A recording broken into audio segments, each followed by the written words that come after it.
The video was everywhere. Facebook, Twitter, YouTube, everywhere. At first, no one knew who the woman in the grainy clip was. She wasn't a celebrity, she wasn't a politician. Just an ordinary woman sitting inside a small diner, handing a steaming plate of food to a shivering, homeless boy. The next part of the video was what made it go viral. As she placed the plate in front of the boy, a man in a suit, seated alone at a corner table, put down his newspaper. He watched her carefully, his face unreadable. Then, without a word, he reached into his coat, pulled out a checkbook, and began writing. The camera zoomed in, trying to catch the details. The next moment was what set the internet on fire. The man tore the check from his book, walked over to the woman, and placed it gently in front of her. The camera only caught a glimpse before she gasped and covered her mouth in shock. A number. A sum so ridiculous, so life-changing, that the entire diner fell silent. The video cut off there. And that was enough to send the internet into a frenzy. Who was she? Who was the man? What did the check say? And why had he given it to her? Hours earlier. It had been one of those days. Etta sighed, adjusting her coat against the biting wind. The streets of the city were restless, honking cars, flashing neon lights, pedestrians pushing past each other in hurried silence. She pulled her scarf tighter. One more shift. Just one more, and then home. The weight of exhaustion clung to her shoulders.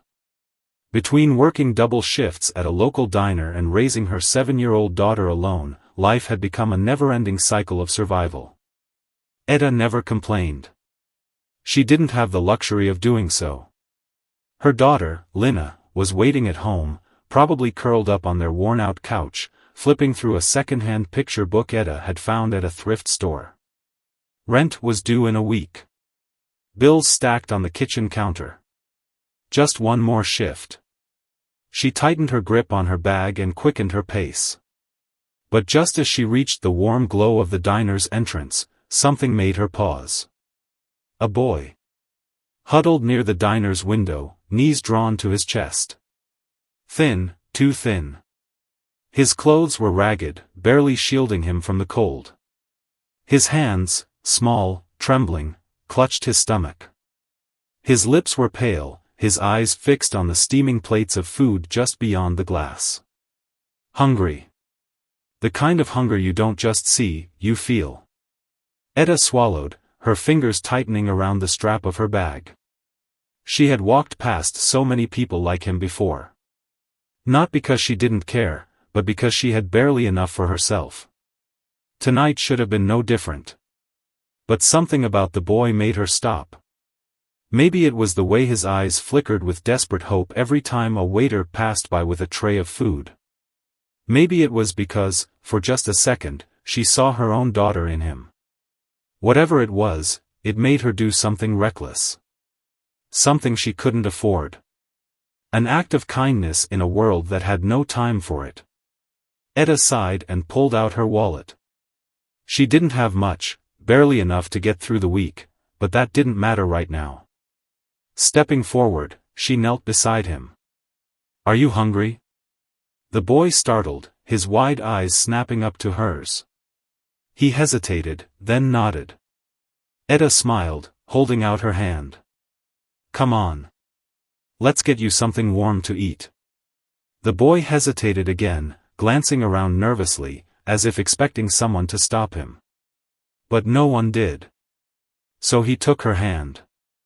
The warmth of it startled her, his fingers were ice cold. Together, they stepped inside the diner, the sudden heat making the boy shudder. The smell of fresh bread and sizzling bacon filled the air. Etta guided him to a small table in the corner and waved down a waitress. Get him whatever he wants, she said softly.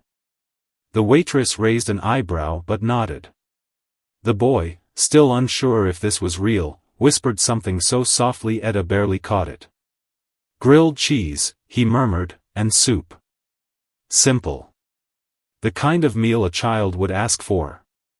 Etta smiled. Good choice. But they were not alone. At the farthest corner of the diner, a man lowered his newspaper. His eyes, sharp and calculating, never left Etta. He had seen the entire exchange. The way she hesitated. The way she finally gave in to kindness, despite knowing she couldn't afford it. The man tapped his fingers against the table. Thinking. This was the moment. The exact moment. And just like that, his decision was made. He pulled out his checkbook. The waiter delivered the boys' food, hot, fresh, melting cheese stretching between toasted bread. The first spoonful of soup made his entire body relax, as if he hadn't eaten in days. Etta watched him, feeling a strange tightness in her chest.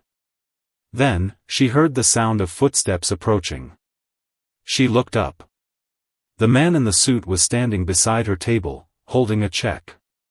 He placed it down in front of her. Etta frowned, confused.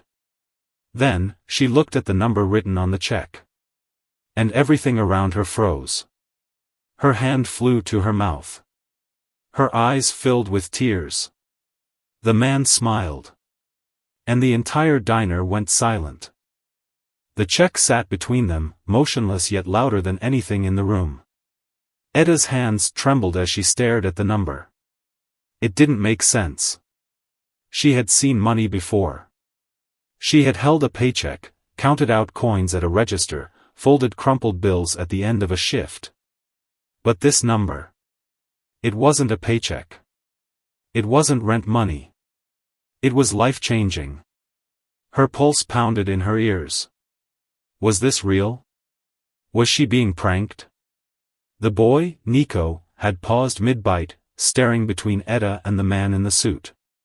His fingers clutched his sandwich, as if afraid that if he moved, the food, or the moment, might disappear. The diner was silent, every set of eyes fixed on their table. The man, unfazed by the weight of their stares, took a slow sip of his coffee. Then, he spoke. You shouldn't have to think so hard about accepting help. Etta looked up, her breath caught in her throat. His voice was calm, measured, like a man used to being in control. She swallowed, her mouth suddenly dry. I don't, her voice cracked. She forced herself to sit up straighter. I don't understand. Why are you giving me this? The man tilted his head, studying her. Measuring her. Because I was watching. The weight of those words sent a shiver down Etta's spine. You didn't hesitate to help a child. Even when it cost you something. He set his cup down and leaned in slightly, his voice dropping just low enough that only she could hear him. And I'm looking for someone like that. Etta's heart skipped a beat. The air in the diner suddenly felt too thick, too heavy. The fear of the unknown. Her first instinct was to push the check back. Because things like this didn't happen to people like her. No one gave this much money to a struggling waitress who had nothing but bills and exhaustion in her life. This had to be a scam. Or worse, a trap. Nico must have felt her hesitation because he gently tugged on her sleeve. Miss? His voice was soft. Unsure. She looked down at him, her mind spinning. What was she supposed to do? She didn't know this man. He could be a criminal, or a lunatic, or... Her thoughts snapped when she noticed something. Nico was scared. Not of her. Not of the food. Of the idea that she might say no. Because if she didn't take that check, he would walk back out onto the streets tonight. The thought made her chest tighten painfully. She turned back to the man. Who are you? He smiled, slow and deliberate. Leon Advance. A name she recognized instantly. Etta felt like the floor had been ripped out from under her. Leon Advance. The billionaire. A man so private, so mysterious, that even reporters had trouble tracking him down. He owned real estate. Tech companies. Entire city blocks.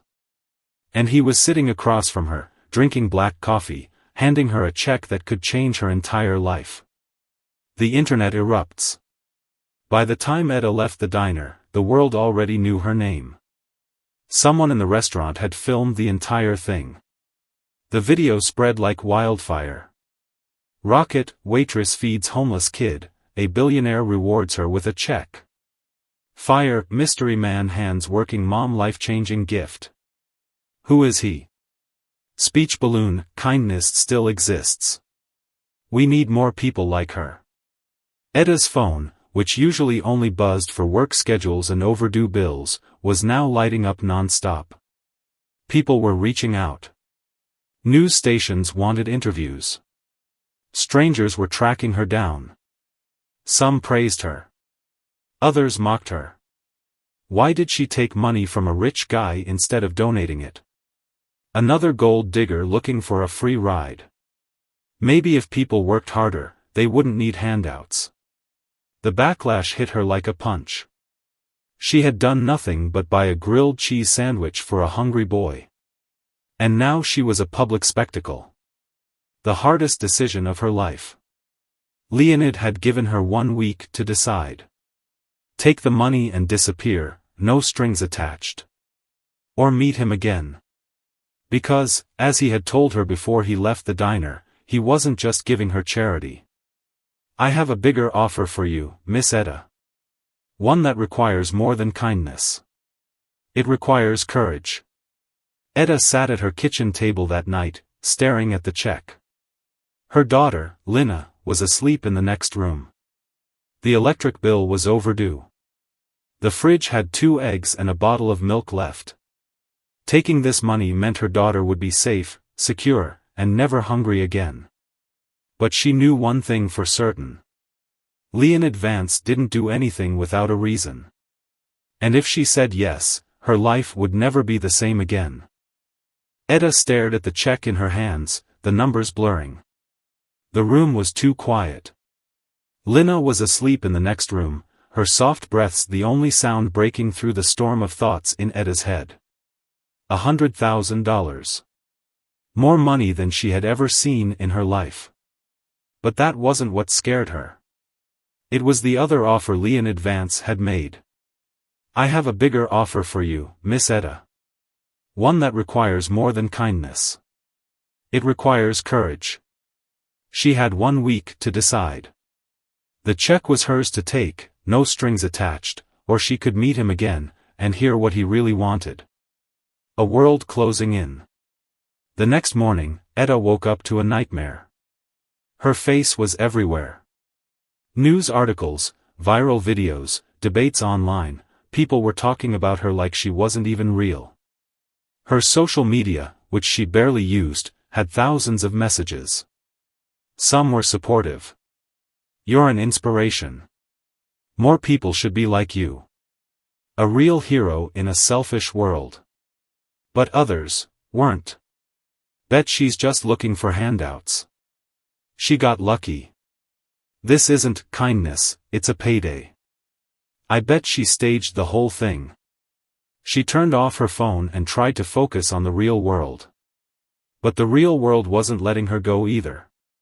People at the diner whispered when she walked past. Customers gave her knowing smirks. Even her boss, Maggie, pulled her aside. Are you quitting? Maggie asked, arms crossed.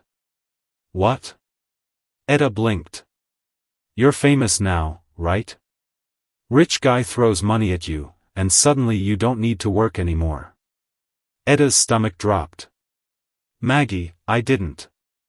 Look, Maggie sighed. Just don't forget where you came from, all right?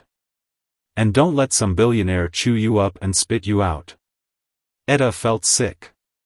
Was that how people saw her now? Someone who got lucky and cashed out? She needed air. She needed answers. And there was only one way to get them. She had to see Leonid Vance. The meeting.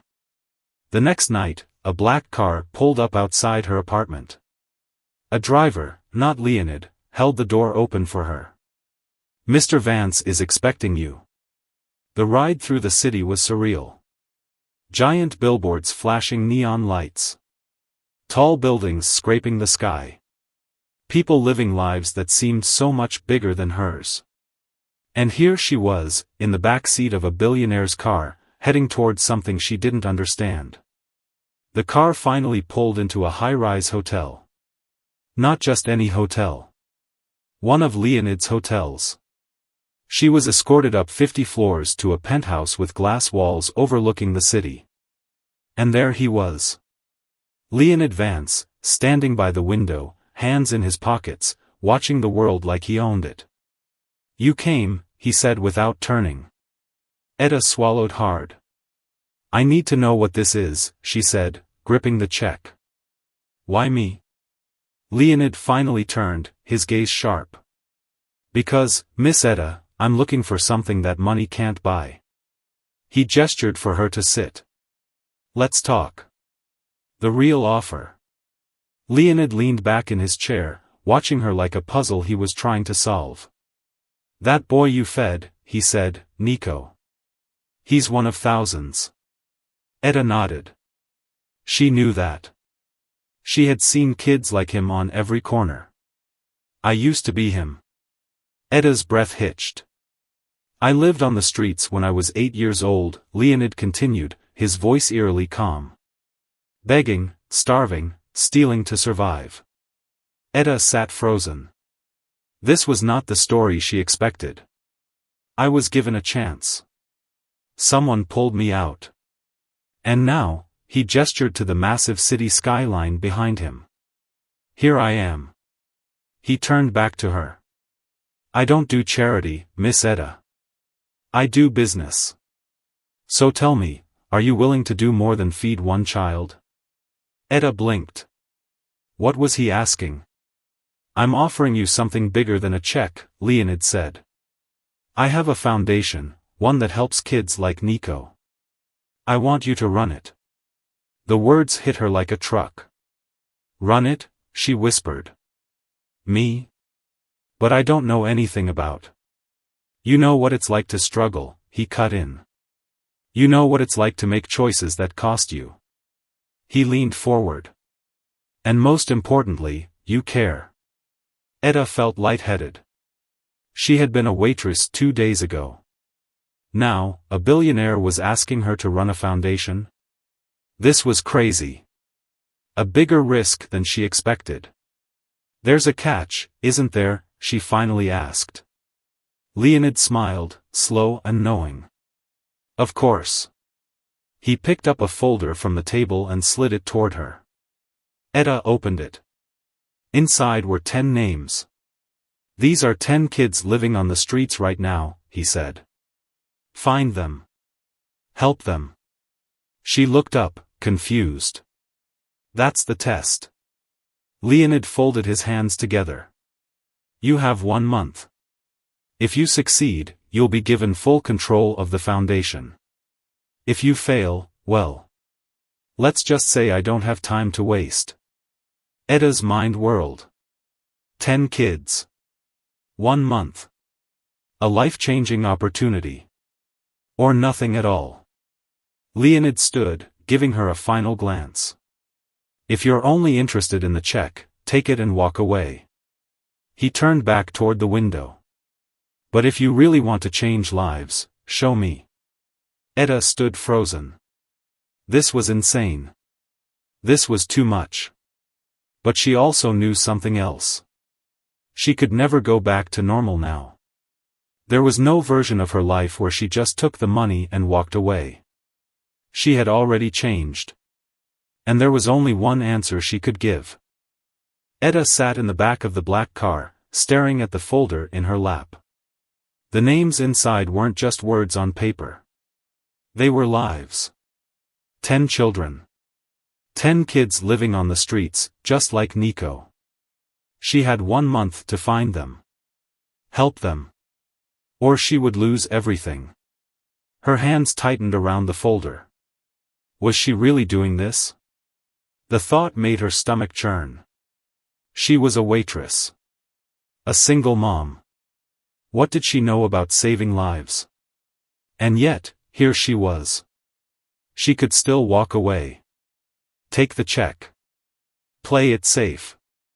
But as the city blurred past outside the window, she knew the truth. She wasn't the same woman who had walked into that diner 2 days ago. She had already made her choice. She was all in. The first child on the list. The first name in the folder was Alec. Alec was 12 years old. He had been living on the streets for nearly a year after his father was arrested and his mother disappeared. Eda's heart clenched as she read his file. The last known sighting?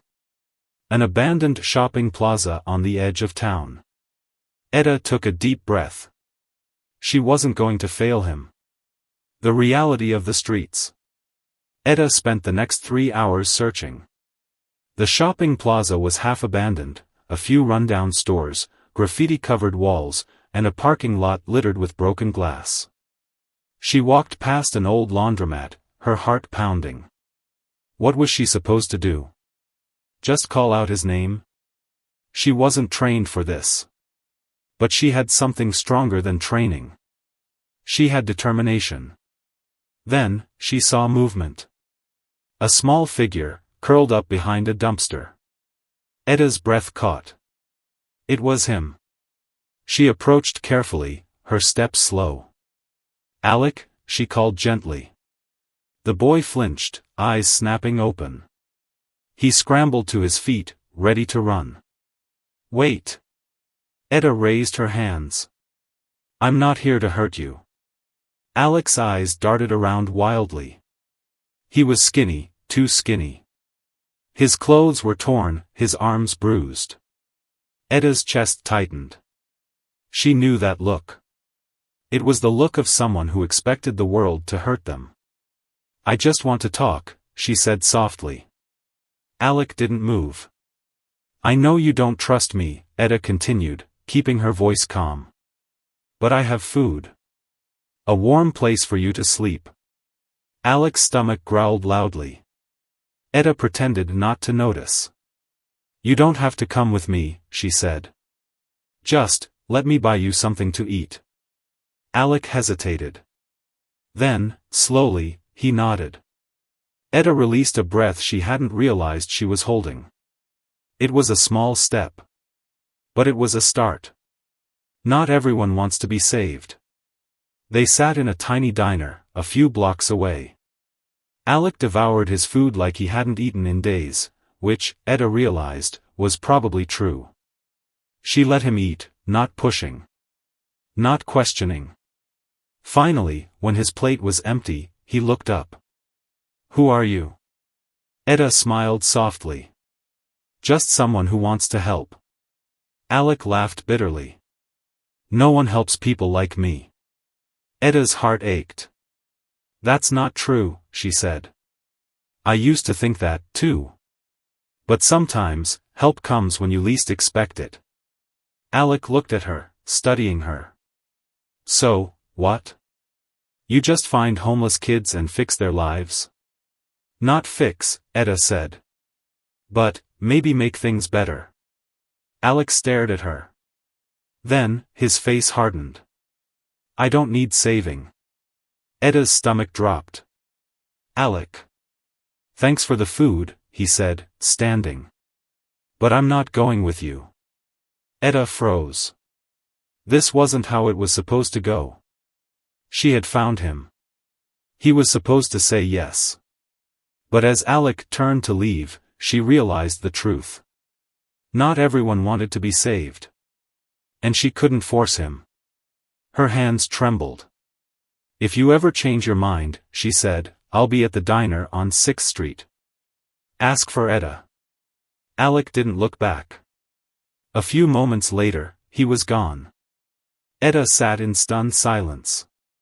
Her first mission. And she had already failed. The first unexpected twist. Eda returned to her apartment, defeated. She had one job. 1 month. 10 kids. And she couldn't even help one. She buried her face in her hands. I can't do this. A knock at the door made her jump. Her heart pounded as she opened it. And there, standing in the hallway, was Alec. "Okay," he muttered, looking away. "I changed my mind." Etta almost collapsed in relief. "Come in," she whispered. Alec hesitated, then stepped inside. "The hardest part is just beginning." Etta thought convincing Alec to accept help would be the hardest part. She was wrong. Alec wasn't used to rules. He didn't trust adults. He barely spoke. "This isn't gonna work," he muttered after a few days.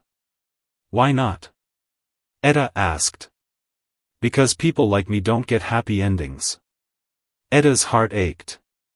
How could a 12-year-old believe that? But she refused to give up. And just when she thought things couldn't get harder, they did. The second unexpected twist. One night, Alec was watching TV when a news report flashed across the screen. Etta barely paid attention, until Alec's face turned white. "Turn it off," he whispered. Etta frowned. "What? Why?" Alec bolted off the couch, running into his room. Etta grabbed the remote, confused. Then, she saw it. The news headline. Police car light, escaped convict still on the run, believed to be hiding in the city, police car light. Etta's blood ran cold. The man's mugshot filled the screen. And he had Alec's eyes. Etta's hands shook as she put the pieces together. Alec's father. Alec wasn't just a homeless kid. He was the son of a fugitive. And now, Etta had unknowingly pulled herself into something far bigger and more dangerous than she ever imagined. Etta couldn't breathe. She stared at the screen, her heartbeat pounding like a drum in her ears. Police car light, escaped convict still on the run, believed to be hiding in the city, police car light. The man's mugshot filled the TV screen. Dark eyes. Sharp jaw. A scar running across his left eyebrow. And those eyes, Alec's eyes. The resemblance was undeniable. Her stomach twisted. Alec's father wasn't just gone. He was a fugitive. A wanted man. And now, Alec was in her home. Alec's panic, and a dangerous truth. Alec had bolted the second he saw the news. Etta found him in his room, curled up in the corner, knees pulled to his chest. She knelt beside him. "Careful. Gentle. Alec," she whispered. "Talk to me." He was shaking. "I shouldn't be here," he muttered. "I shouldn't have come." Etta's heart clenched. "You're safe here." Alec let out a bitter laugh. "No, I'm not. And neither are you." The words sent a chill down her spine. Alec lifted his head, eyes glistening. "If they find out I'm here, they'll think I know something." Etta's mind spun. "Who's they, Alec?" Alec hesitated. Then, he dropped a bombshell. "The people who framed my dad." Etta froze. "What?" Alec's voice was low, raw. "He didn't do it." "Do what?" Etta pressed. Alec took a shaky breath. "He was framed for a robbery. But the real criminals? They got away. And they don't want anyone digging into it." Etta's hands trembled. "This isn't happening. This is too big. Too dangerous." And yet, Alec wasn't lying. His eyes held the kind of pain that couldn't be faked. The past Etta tried to forget. Etta had been here before. Not with Alec. But with herself. She knew what it felt like to be trapped in a system that didn't care. To have people decide your fate before you even had a chance. Because once, a long time ago, Etta had been just like Alec. She had run away from home at 14. She had slept in bus stations, behind grocery stores, in strangers' garages. She had learned how to survive, not because she was strong, but because she had no other choice. But back then, no one had come to help her. She had clawed her way out alone. And now? Now, she had a chance to be the person she had needed back then. Etta took a deep breath. "Alec," she said, her voice steady. "I believe you." His head snapped up. "You do?" She nodded. "And I'm going to help you. No matter what it takes. The investigation begins." Etta knew. Etta's hands gripped the edge of the desk as she stared at the image on the screen. The man in the footage. The same man who had been in the diner. The same man who had watched her from across the room the night Leonid gave her the check. His name was Vincent Corr. And now, she knew the truth. She had been a pawn in something far bigger than she had ever imagined. Leonid's voice was low, dangerous. "This isn't just about Alec's father." Etta swallowed hard. "Then what is it about?" Leonid's jaw tightened. "It's about control. The web of lies." Leonid pulled up more files. Reports. News clippings. Police statements. "Vincent Corr isn't just some businessman," Leonid said. "He owns politicians. Judges. Even cops." Etta's stomach twisted. "So he framed Alec's father?" Leonid's expression darkened. "It's worse than that." He tapped the screen. "Corr's been running a black market smuggling ring. Expensive art. Rare gems. Stolen antiques. The robbery Alec's father got framed for? That wasn't just some random break-in." Etta felt her pulse quicken. "Then why pin it on an innocent man?" Leonid's lips pressed into a thin line. "Because Alec's father was a security guard there." Etta's eyes widened. "So he was a witness?" Leonid nodded. "Exactly. They needed someone to take the fall. Someone with no power, no voice." Etta felt sick. This wasn't just about saving Alec. This was about exposing the truth. And now she was in the middle of it. Alec's breaking point. Etta rushed back to her apartment, her heart pounding. She needed to tell Alec. But when she opened the door, he was gone. Her stomach dropped. No, no, no. She searched every room. Checked outside. Nothing. Then, she saw the note on the table. "I can't do this. I'm sorry." Etta's heart clenched. "Where did you go?" she whispered. And then it hit her. She grabbed her keys and ran out the door. The confrontation. Alec was exactly where she feared he'd be. The abandoned shopping plaza. He was waiting. And he wasn't alone. Vincent Corr stood 10 feet away. Calm. Smiling. Like he had already won. "You're a smart kid," Corr said, his voice smooth. "You figured it out. That's impressive."